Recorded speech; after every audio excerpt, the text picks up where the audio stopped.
भारत और चीन के बीच पिछले काफी वक्त से लद्दाख में जारी विवाद अब और भी गहरा गया है। सोमवार रात को दोनों देशों की सेनाओं के बीच हिंसक झड़प हुई है। इस झड़प में भारतीय सेना के अफसर और 2 जवान शहीद हो गए हैं। ये घटना तब हुई जब सोमवार रात को गलवान घाटी के पास दोनों देशों के बीच बातचीत के बाद सब कुछ समान होने की स्थिति आगे बढ़ रही थी। बताया जा रहा है कि सिर्फ भारत की तरफ ही नहीं बल्कि चीन की तरफ भी कुछ सैनिकों को चोट पहुंची है। इस झड़प के दौरान किसी तरह की कोई गोली नहीं चली है, यानी हाथापाई ही हुई थी। झड़प में चीन की सेना को भी नुकसान पहुंचा है। चीन की तरफ 5 सैनिकों की मौत हुई है। वहीं भारतीय सेना की ओर से जारी किए गए आधिकारिक बयान में कहा गया है कि गलवान घाटी में सोमवार की रात को डी-एस्केलेशन की प्रक्रिया के दौरान भारत और चीन के सैनिकों के बीच हिंसक झड़प हुई। इस दौरान भारतीय सेना के 1 अफसर और 2 जवान शहीद हो गए हैं। दोनों देशों के वरिष्ठ सैन्य अधिकारी इस वक्त इस मामले को शांत करने के लिए बड़ी बैठक कर रहे हैं। इस घटना के बाद चीनी विदेश मंत्रालय का आधिकारिक बयान सामने आया है। बीजिंग ने उल्टे भारत पर घुसपैठ करने का आरोप भी लगाया है।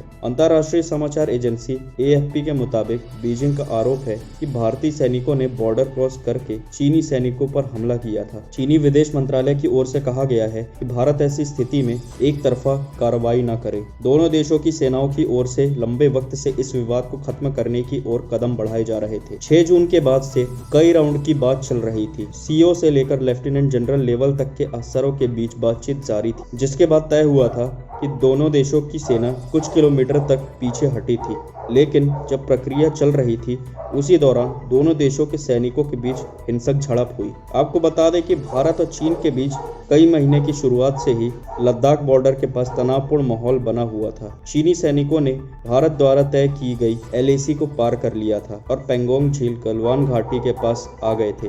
चीन की ओर से यहां पर करीब 5000 सैनिकों को तैनात किया गया था। इसके अलावा सैन्य सामान भी इकट्ठा किया गया था। दोनों देशों के बीच लगातार तनाव की स्थिति के बीच रक्षा मंत्री राजनाथ सिंह ने लगातार बयान दिया था। राजनाथ सिंह की ओर से कहा गया था कि चीन के साथ सैन्य और डिप्लोमेट के लेवल पर बात की जा रही है। दोनों देश शांति चाहते हैं और देश का सम्मान झुकने नहीं दिया जाएगा। वहीं भारत की ओर से लगातार मांग की जा रही थी कि चीनी सेना अप्रैल से पहले की स्थिति को लागू करे, यानी अप्रैल से पहले जहां पर चीनी सेना थी वहां पर वापस पहुंचे। दूसरी तरफ चीन की ओर से LAC रेखा को अलग माना जाता है, लेकिन भारत LAC को अलग रेखा तक लेकर चलता है। इसी को लेकर दोनों देशों के बीच विवाद होता रहा। लगभग 50 साल के बाद ऐसी स्थिति बनी है जब LAC के पास भारत और चीन के बीच इस तरह की स्थिति पैदा हुई है। तो पीपल्स, इससे जुड़ा अगर कोई भी अपडेट मुझे आगे मिलता है तो मैं आपको देता रहूंगा। तब तक आप सब जुड़े रहें हिंदुस्तान मिरर के साथ। धन्यवाद।